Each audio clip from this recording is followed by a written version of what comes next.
Hi everyone and welcome to the Timeless History channel with me, Deric, aka Sal, the Omega enthusiast. There are several different hand types that you may have seen on a vintage Omega watch, but in this episode, I would like to share two hand types that are rare to come across, which makes them highly collectible. I will present 6 pieces, 3 of which will come with broad arrow hands, and 3 will have Pontife hands. So without further ado, let's get started with this episode.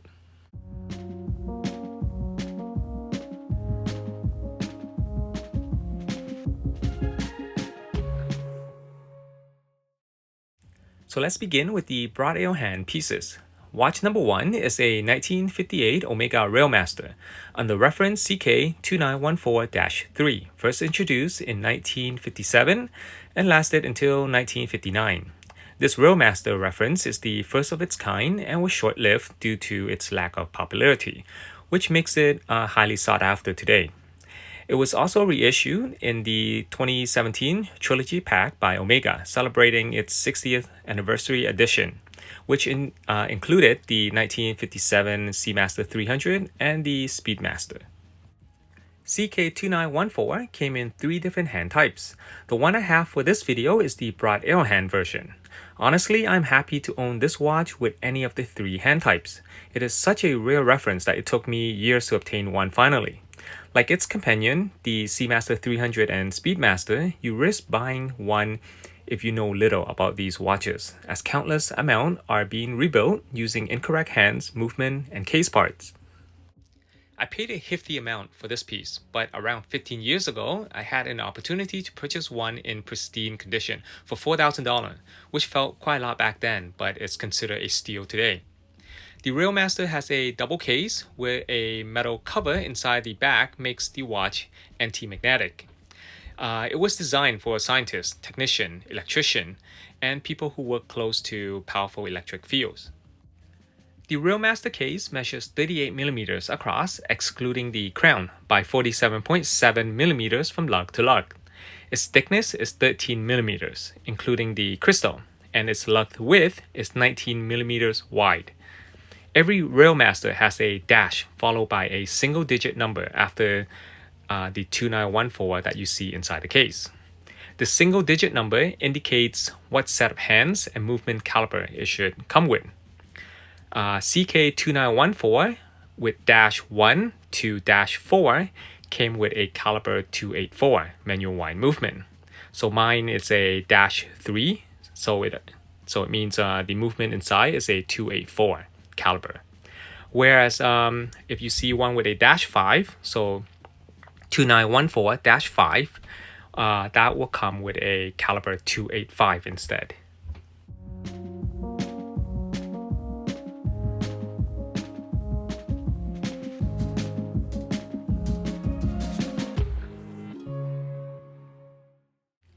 Inspired by the 1957 Seamaster 300 and Railmaster, watch number 2 is another highly sought-after Omega timepiece today, the Ranchero.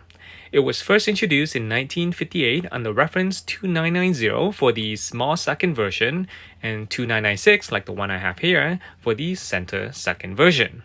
Similar to the Railmaster, the Ranchero had a concise shelf life. It was discontinued in 1959 because it was translated as farmhand in Spanish, leading to a poor blowout in Spanish-speaking country. The Ranchero was available in solid steel or gold-plated with a steel back. Each version had a black dial and a white dial variation. Although all versions are relatively rare, the center second is the least common version. The piece I'm presenting here is under reference CK2996. And something additional about this watch makes it unique from other Ranchero. When you study the dial carefully, something is missing. The 30mm is not on the dial. I have only seen one other piece from a collector with the missing 30mm on the dial. It does not mean the size of the case, but the size of the dial, measuring 30mm in diameter. I'm uncertain what the narrative is, but I am confident it is not a misprinted dial.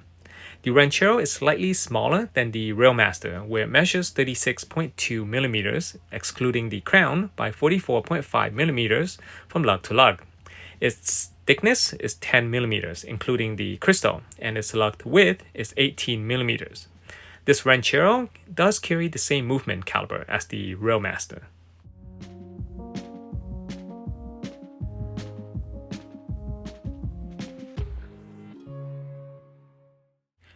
This next piece is the smallest of the three and is an automatic watch. It is one of the most popular, desirable, mass-produced, and highly collectible Seamaster watches on the market. This Omega reference is 2846, also known as the Beefy Lug Seamaster, introduced in 1956 and lasted until 1959. Even though it is one of the most common vintage Seamaster on the market, the dial variation can make one immensely rare. This piece, which I have here, dates back to 1957. I've only seen 3 other examples, but they are in solid steel, while the one I have here is gold-capped over steel. This Seamaster may be the rare of the 3 pieces that I'm presenting, but surprisingly, I obtained it before the other 2. I don't know what you guys may think, but I feel that a green strap makes a great match with a gold case. Reference 2846 is considered a standard size for a vintage watch, which is plausible given its popularity. The case measures 34 millimeters across, excluding the crown, by 42 millimeters from lug to lug. Its thickness is 10.7 millimeters, including the crystal, and its lug width is 18 millimeters. If it was sold in the US, reference 2846 came with a caliber 500 with 17 jewels. And if it was sold internationally, a caliber 501 with 19 jewels if it was sold in early 1956, or 20 jewels if it was sold in late 1956 to 1959.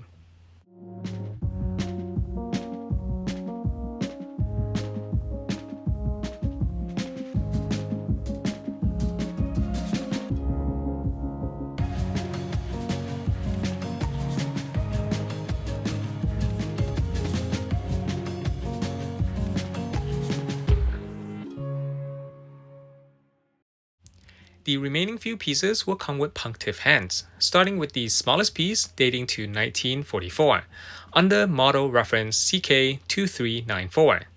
If you have a small wrist like mine, this little piece will look nice on you.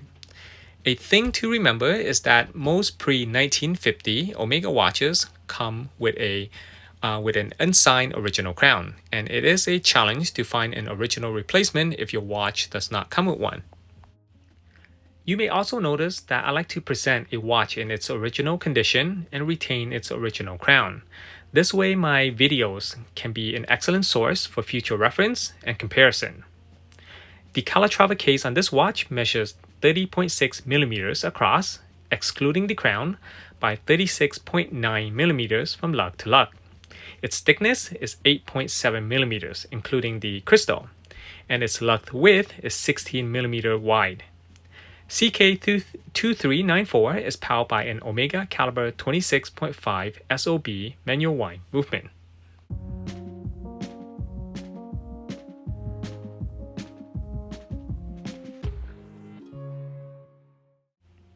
The fifth piece is an Omega manual wind watch from 1940. If you have been following my past videos and Instagram posts, you may already know that I'm a big fan of any Omega watch with a caliber 30T2 movement. I was thrilled to obtain this piece for my 30T2 collection and hope to have the opportunity to create an updated episode of my 30T2 collection soon. The case model reference of this watch is CK2179. An early CK2179 case back has a different design from those from later years, where it is flat and smooth. This reference has a unique case tube with a thick gasket inside, so purchasing this watch with its distinctive original crown is essential. The case measures 35 millimeters across, excluding the crown, by 42 millimeters from lug to lug. Its thickness is 10.3 millimeter, including the crystal, and its lug width is 18 millimeters. You will notice that Pontife hands are used on 1940s watches and broad arrow hands are used on late 1950s watches. So I've shown you a mid-size and a standard size Omega with a Pontife hands. The sixth piece is a jumbo size vintage Omega with a Pontife hands under model reference CK2325. Since this watch comes with its extract from the archive, it shows it dates to July 25th, 1945. When you see a little stamp on the upper left lugs of an Omega, it is not a damage mark, but a hallmark indicating that it was sold to the Portuguese market. CK2325 measures 37.3 millimeters across, excluding the original mushroom crown, by 44.5 millimeters from lug to lug. Its thickness is 9.8 millimeters, including the crystal, and its lug width is 19 millimeters. Similar to the previous piece, this watch also carries a manual wind Omega caliber 30T2 movement. But since it is the centisecond version, the abbreviation SC is added to the N, indicating second center. I will leave a link to a video on other jumbo size Omega in the description box below that you can watch later. I want to share a bonus piece with a Pontife hand if you made it this far into this video. It is under the model reference CK2318, the standard version of the previous piece, but with a small second feature instead. This one dates to 1941 and comes with a stunningly attractive two-tone dial. I wonder how many dial variation Omega produced for each watch model. After over 2 decades of studying vintage Omega, I still come across a new dial variation from time to time.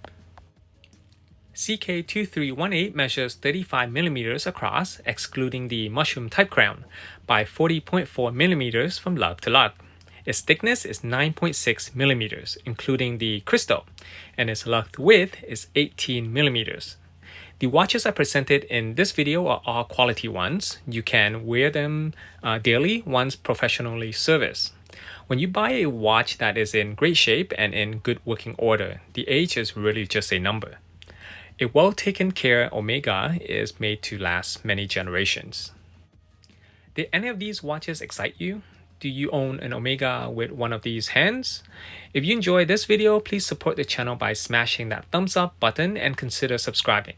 Your support motivates me to create more content and share my knowledge about vintage watches. Thank you for watching, and I look forward to seeing you in the next episode.